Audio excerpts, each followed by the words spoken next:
والصلاة والسلام على رسول الله الأمين محمد صلى الله عليه وسلم. نشهد جميعا أنه أدى الأمانة ونصح الأمة وجاهد في الله حتى أتاه اليقين. السلام عليكم ورحمة الله وبركاته. Ni Allah Ta'ala sonna, Allah benana kumani akajonwe. Dieu va s'adresser à son peuple. Allah subhanahu wa ta'ala va vous parler. Une bonne nouvelle pour tous les musulmans sans exception. Niye kibaroya nyuma baye, ama fo kibaroya mango good news. Slama bayi tolomalo. Bi, antena gbere jahanama erela. Bi, anyere jahanama kofola. Ni Allah Ta'ala sonna nouvelle demande be ka Allah se slama bema. Nouvelle dumamba ka Allah se lamenikela bema. Nouvelle dumamba ka Allah se sella bela kafonima. Ebi tolomalo ni nouvelle la kosebe akana teme itloka. Et cette nouvelle est pour toi. This news is for you. Listen carefully. Allah Ta'ala kumaka name ala karabena ni lakali anye. Sallallahu alaihi wasallam. Aka sahaba bele doko Anas. Anasi tunye ala karaka sahaba ye. Ala karaka baraka dendo. Abamso ya takabina fitinima kadi Muhammaduma. Sallallahu alaihi wasallam. Ko ala karaye Anasi lamo ajola. Anasi ko kera ko sallallahu alaihi wasallam ko Allah Ta'ala ko. Anasi be kuma lakali ka bo ala kera yoro. Ala kera fana me kuma lakali ka bo Allah Ta'ala yoro. E mo dolle kuma lakali. Ala kera tuma follow mina ko ala ko. Sahaba minu siginin tume. Olu le fana kala sababu ye ka kuma la se awma. No olu fana ma lakali. Ala kera ko sallallahu alaihi wasallam ko Allah Ta'ala ko. Donc kuma mi me lakalla Anasi bolo kera ya me Allah Ta'ala de la. Ala be kuma fo kuma sabatinindo kuma barakama bado a kuma ila sa walibaye ka di islama bema mo si ni me bona ka adam na ne yerema machido fo de Allah Ta'ala kan nabi nyumaw minu kabinu o sorla fo ka ta se sayama julumu sugu do be ala ko senya ka bama me khataw fitin do be se sorla ka nyana mayala abe ko mi ala ka rasul sallam nyafiyonte tamana kana madomi naye akoto do kabo nyafienchela Allah Ta'ala kwa mako abasa wa tawalla Muhammadu ki nyama jigi kakla ki kodo o defo sugu be se yela chide na me minye julumun ko na nyona uye ala ko senya kabo de ma donc aw minu ye julumun tawye ama ke sunitle kabina me farafina kadam na malla Côte d'Ivoire lajne Gambie Sénégal Sierra Leone antemena ko chamana kasoro kana yero soro Belgique ya ni Qur'ana aya do be kala idusuku me yere mayininga ala nebe na mun fo ala kiyamando ne yere ka kitiketo di est-ce que ne yere be kisi wala mante kisi tinya le mu'mini bere be ka kan ka yere mayininga nina mais ala be nana kana dususuma di jombe ma abe ko min ni jisuma talaka di mama min dusu gbani me ko jisuma min folo ki dususuma mais sharati le bala de be preseni men kuma no tawa be preseni men nouvelle la chèque be preseni mais nouvelle bale de en nouvelle ni ba lame e ba lame ni la tangalile ala yere be fe kam fo et la nouvelle là est pour tous les fidèles sans exception ala karabena Allah Ta'ala kuma kana kali akodi yabna Adam les enfants de Adam the son of Adam Adama dembe sans exception ne Adama denye ele Adama denye chinois ye Adama denye américain ye Adama denye arabu ye Adama de ambe bola an fa Adama lela ala beni kuma kan nyasi Adama dembe ma sans exception Allah Ta'ala ko innaka ma da'awtani wa rajawtani Adama de imanne Allah Ta'ala wele folo iman natane Allah Ta'ala kademe ko mani namede abe ko miname sella nambana sella Allah, God forgive me. Allah ya famma. Allahumma hdina fi man hadayt. Banyama fola. Amin. Allah kalon. Ame munoko Allah Ta'ala fe ka Allah wele. Ame munko Allah fe Allah ye yafa amma. Allah Ta'ala be nanjabi. Akodi innaka ma da'awtani wa rajawtani. Imi lone Allah wele kama folo kane Allah wele kanatane Allah Ta'ala ko. Allah meninko Allah ninkenye. Allah Ta'ala koko ghafartu laka ma kana minka wala ubali. ne ala be yafa ima i keni me kan dali ko mina me yafa julumu be ma o te keni ala ma foye amaka ko mini yafa lima nin sela e ko fe ni ala be kila kan jira kun jarakila ala ko si tu me demandes, si tu places ton espoir sur moi en me demandant le pardon, moi Dieu je te pardonne de ce que tu me demandes et c'est même pas un problème pour moi Allah subhanahu wa ta'ala. Jusqu'à là c'est pas ça le message qu'on veut. Écoute très bien. Allah ta'ala ko yabna adama adamado law balagat dhunubuka ana as-sama kadam na sangolo damna fo kata se sangolo laba aye foko ele nyon julumun to tei inyon jene yakela tei inyon son tei inyon ala sosola tei I julumun yere chaya ko du ko son anye du ko lo yere boala I julumun kela ka sangolo bedatu ka envelopper kala julumun teta ko de ne ba don ka fo an si julumun masola la kana sola men ye sigatu mubaraka le Allah taala ko ni julumun sela ka ke ka sangolo maka ka ke sangolo fambe fe thumma astaghfartani ni bana kanane ala ma ki tu ka selila ya ala ya famma nga julumun ko ninke ala taala ko ni julumun babbe ko fe inana ka fo ko ni ala ya faima ala taala ko ghafartu laka ni ala be ya faima wala ubali ayrete kenyina foyi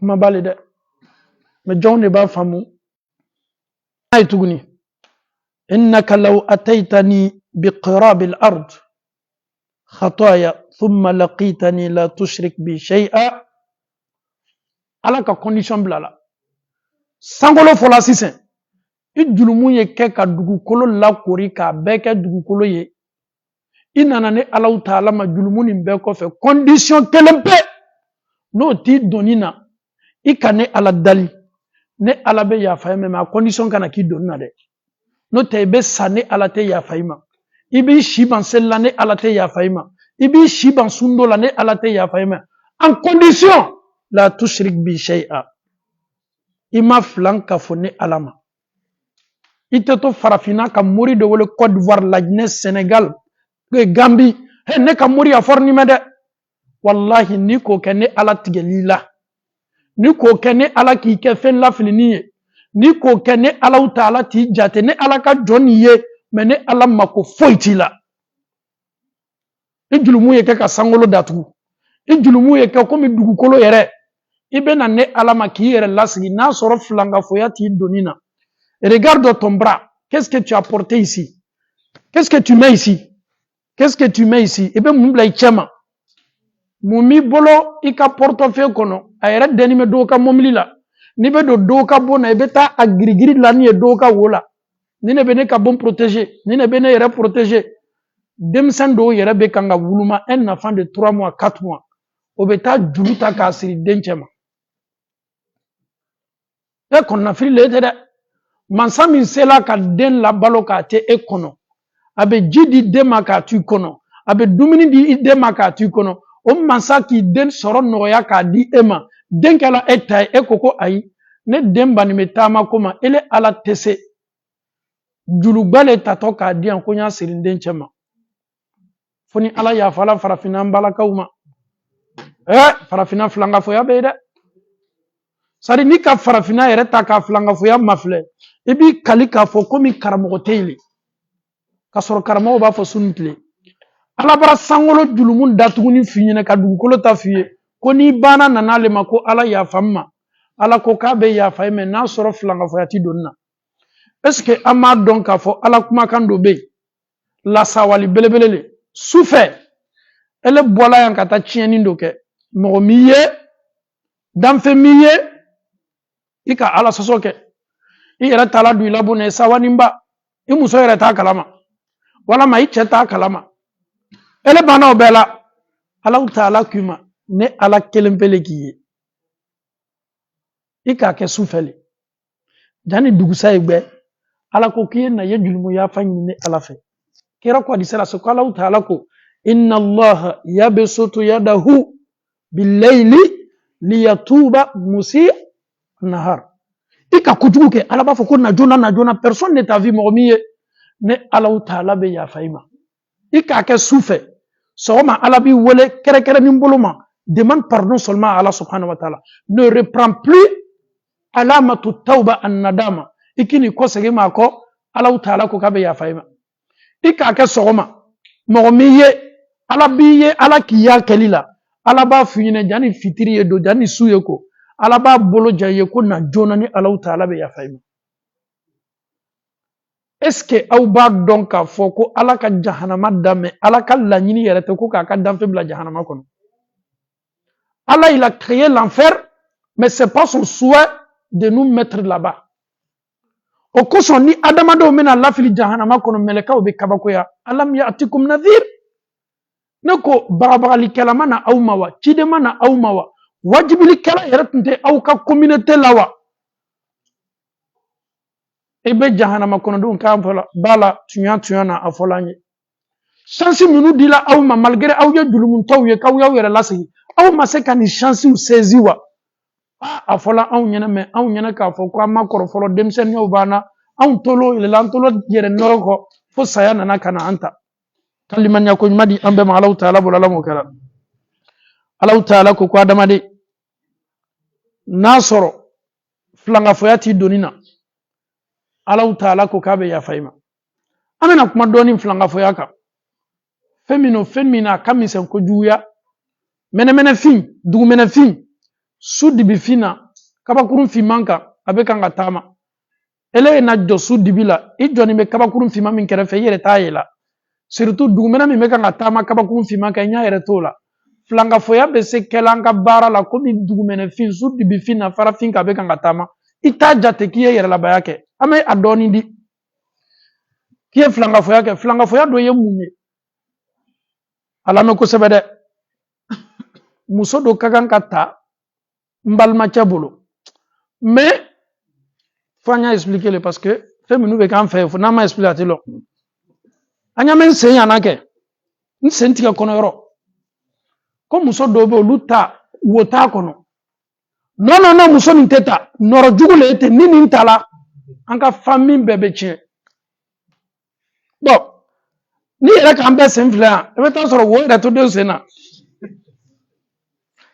bon wo bo adama den sena tani wo kanabo ni ala ko be nyonye sala bon muso fana metote famille bebe miria takabla muso kan ko ando ni teni furu anden teni furu arabu kana be vo feminu ma ko atiyara ni kan noro bla kokola he noro ko be on fayda farafina on te nunu furu de on ye tureye on te siso furu on ye sisouye on te berete furu on ye berete uye on te kano furu on ye janeuye on te nunu furu mo be ni kuma fo be flanga foli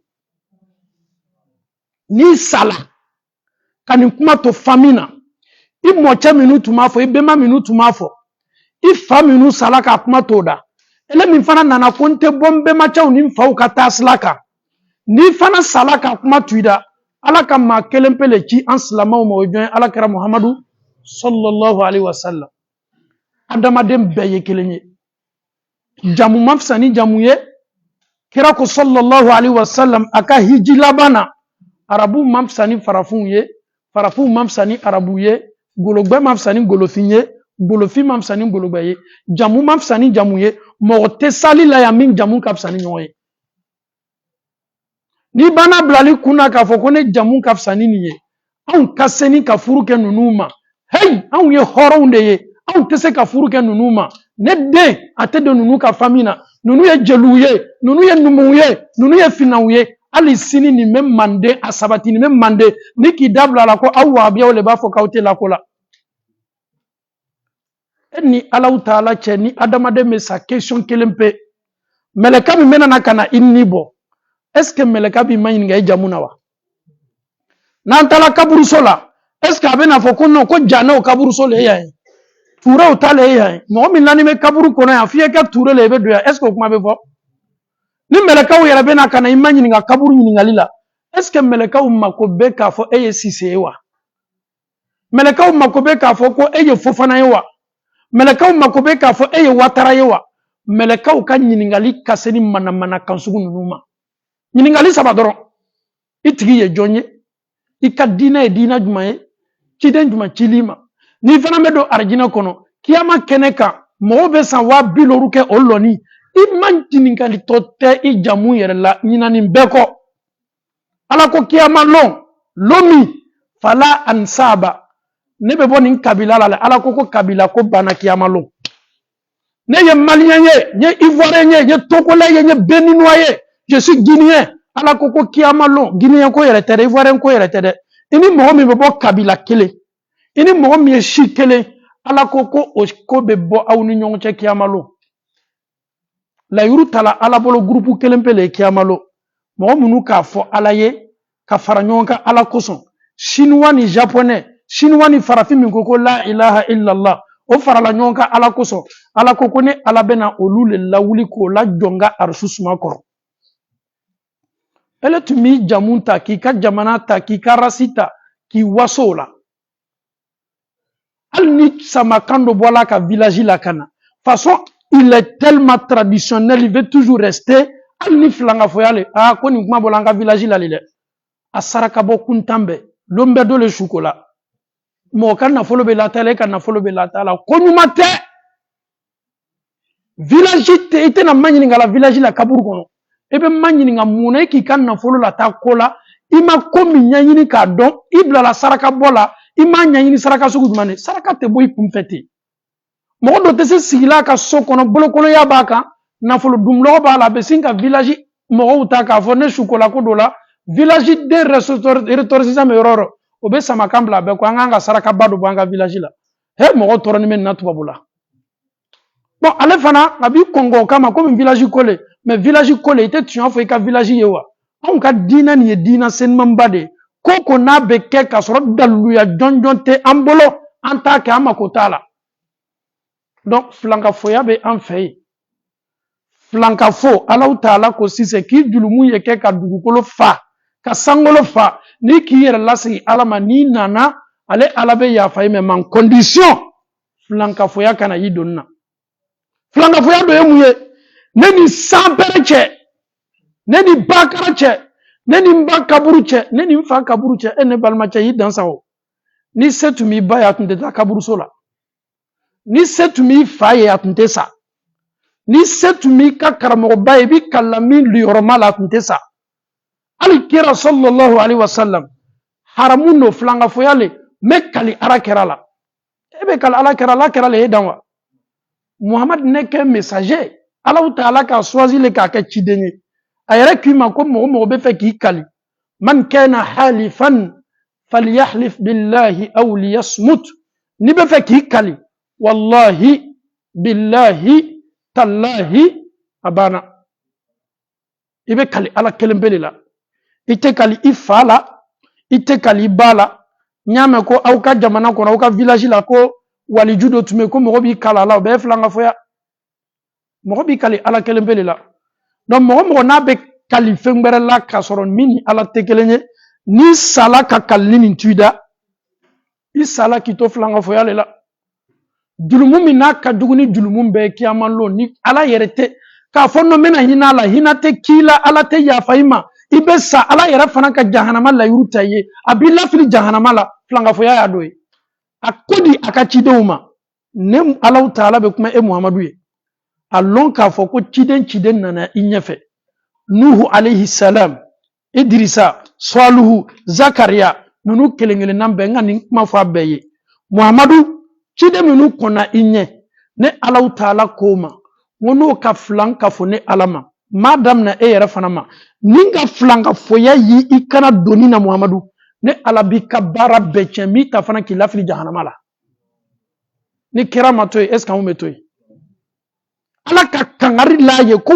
sari a misikala salati dɔrɔn muhamadu y'i suma la kuma tɛ ko k'a kɛ ala b'a dɔn k'a fɔ a tɛna kɛ mais ni kangari dala danfɛnw ka sɔn hɛrɛma ye kalili la anw bɛ to yen ni min dɛmɛ balanzo la ni n taara farafinna n bɛ taa mori dɔ fɛ yen a bɛ baara dɔ kɛ n bɛ n'a di n den ma pour que a y'a balonko ye sabati ni min dɛmɛ examen la n'a taara farafinna non n bɛ taa n'a ye village la ka denw bɔ yan ka taa n'o ye farafinna village la a bɛɛ tɛ farafinna diya ye dɛ Comme ta katandenko.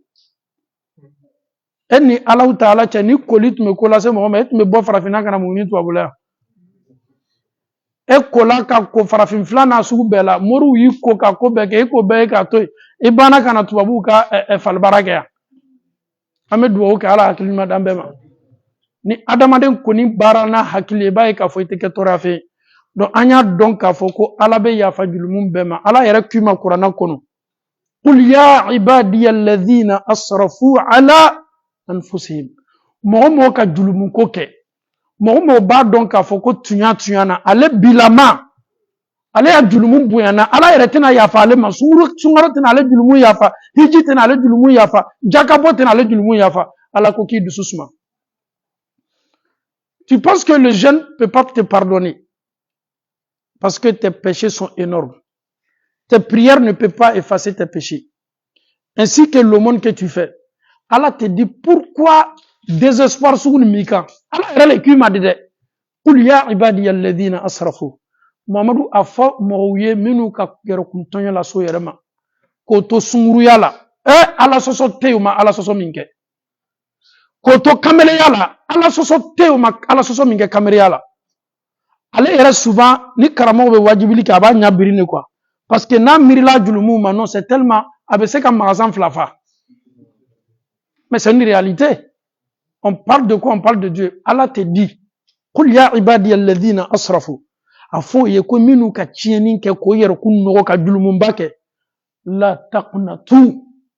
Ala koko ka fawye ko aw si kana aw yɛrɛ décourager aw kana aw jigi tigɛ aw kana aw jigi misɛnya a kana fɔ k'a tɛ bɛn ala ko k'o b'i ka programme na ala Ta'ala ka ɲi dɛ i k'ale le sɔsɔ a ko k'i kana kɛ i k'a kɛ i k'a kɛ k'a kɛ k'a kɛ i banna fana i nimisala i m'a labɛn yafa i ma ɲa ma ala k'i lɔn ka tɛmɛ yɛrɛ kan ala Ta'ala k'i ma ni ala Ta'ala ka jɔn i kana décourager i k'i jigi tigɛ ne Allah Ta'ala be yafa julumu bema.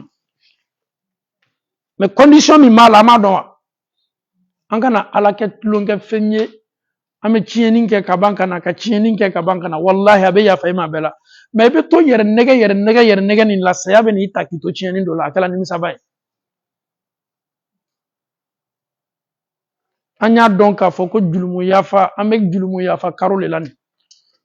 Bisunina mogo miliyari ni mogo million min tunganga do jahanama kono Allah Ta'ala kolu ako kankoroya ka bo jahanama la dolima sungalo su kelengele nambe groupe min tume ni ala yara ko nunu ka chani warala meno bela do jahanama kono sungaro su kelengele nambe ala be groupe do le kere non nunu tunyo dansaro nunu tunye cheni chamanke mais nunu ka bara diala ne ala sungaro la ne ala be na munke ne ala bena yafa uma groupe kura min mena yafa be ke minu ma sunna ibe ko luchama sadi abe komi Allah Ta'ala ika jahannama yere la doli yere mandi alahe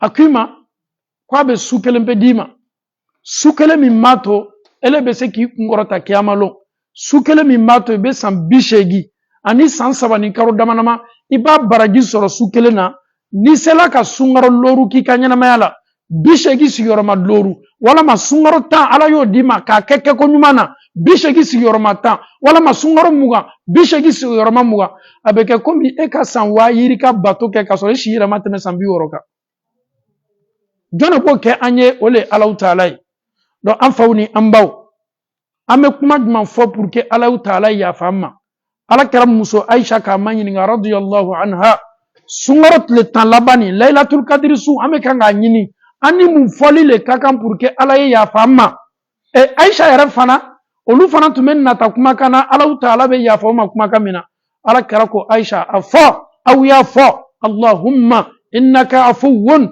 tuhibbul afwa fa'fu anna Allahumma innaka afuwun tuhibbul afwa fa'fu anna kɔrɔgbɛrɛ tɛ duwawu na dɛ Allahumma ala an tigi ala innaka afuwun ile ala le yafali masa ye tuhibbul afwa ala wallahi jaka yafa momo kadile alay aw mile ala soso o benata ni aw nana kan yere lasri ile ala be sawa awna fa'fu anna ala yafama amena kuma datuguni kisa kelembede Allah ta'ala ye yafa joma intérêt juma me Allah ta'ala kala mo min bola monsieur Kaba na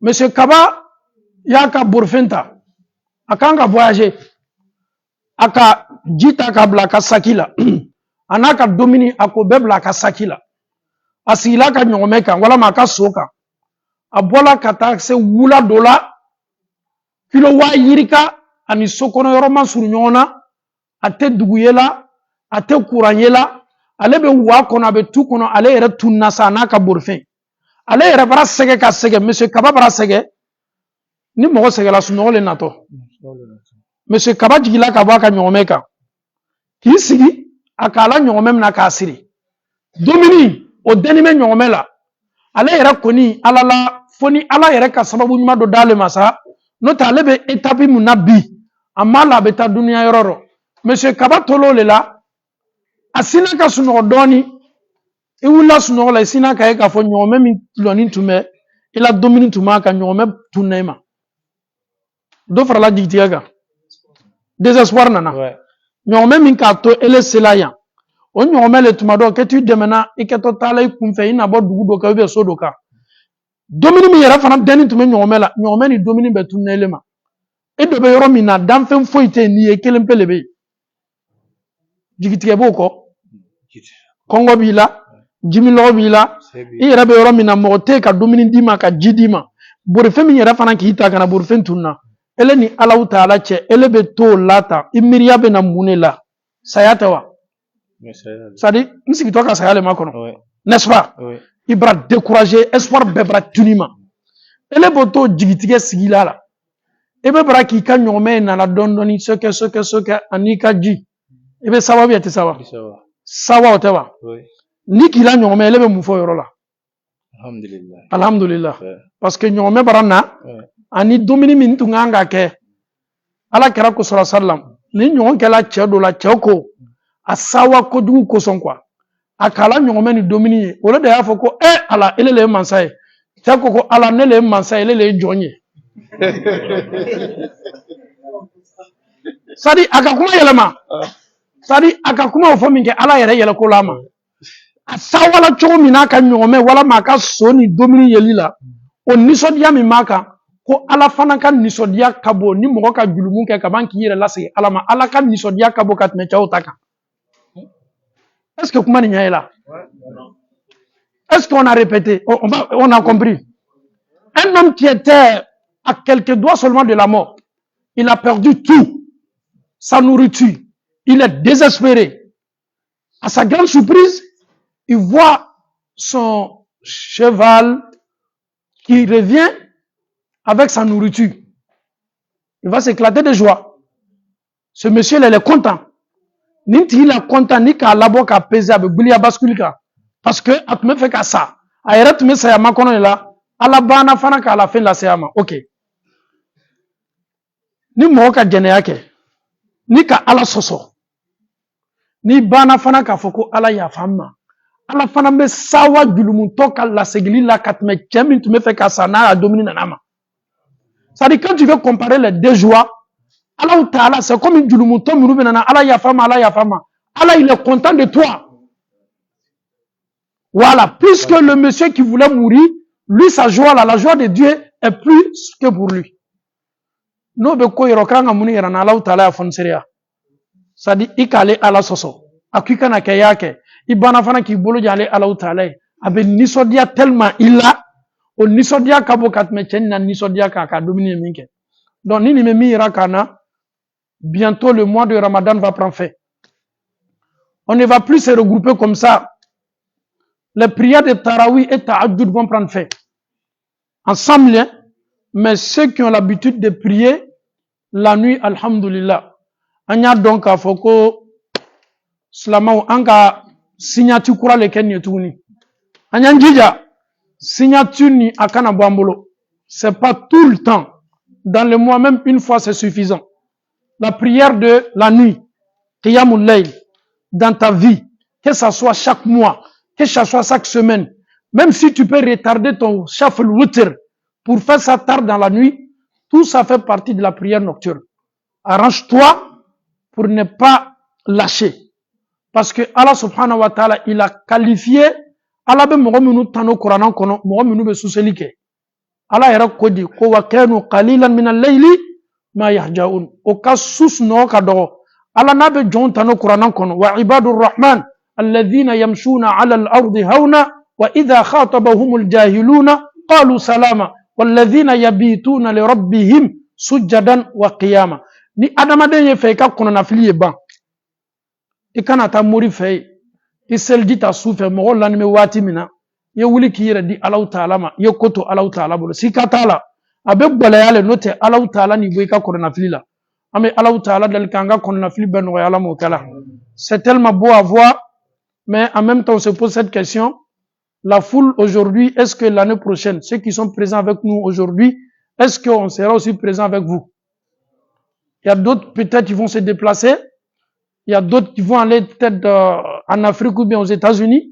Il y a d'autres qui seront empêchés de venir. Peut-être ils vont tomber malades. Parce que Allah, il a déjà décidé la nuit de Laylatul Qadr. Tout ce qui va se passer avec nous, Allah, il a tout décidé déjà. On n'y peut rien, on n'y peut rien. Koko keton sur la jani sangbre a baissé la kaba. Minu sato, minu banato, minu doto furula, minu kafuru sato, minu don soroto, minu do mena do furula. Allah Ta'ala ka nouvelle couleur là-bas. Ahmed Douaou ke Laylatul Qadri. Anana wala mamana. Décision minu tato kanta ke décision mou yala mou kala. Et aussi, il faut se pardonner. Le pardon est très important. Adamade, nyanamayala. Allah même nous pardonne. Il faut qu'on se pardonne aussi. Dakuru, nte keleba, nte mboloboala, min kelanante yafa, ote slama berebere jowe. Sungalo be na kaban yafa beke mogo munuma. Mogo munube no kodo nte nyona. Tu peux faire ta prière. Et si kika sou ni ka selike, mais il y a quelque chose qui va bloquer ton sou. Oye mounye, ala ba fo meleka o ma mogo do be ne ala te yafa luma fo ye bene folo.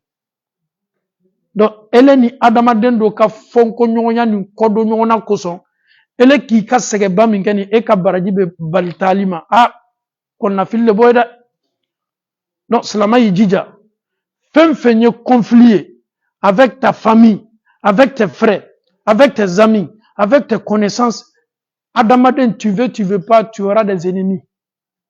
Tu ne peux pas être aimé par tout le monde. Il faut pas aussi chercher à plaire à tout le monde. Le prophète n'a pas été aimé par tout le monde. Allah lui-même, Allah Ta'ala ben ndobolo. Donc, adamaden kela nyanya, itena diala beye. Donc, ni bano blali kuna kaba, yi kanyanamaya keni mogo ye ni benye. Mimi kele ni ka yafo. Mim banime ki faut nabe orgueil ta ikana leka orgueil mafle. Il est ka sininya sigile mafle. Un homme intelligent, c'est une personne qui évite ce genre de trucs. Mogo mi me fait ka dakur la yere kana change dama. Ayera la ki hakili ka bona le tay.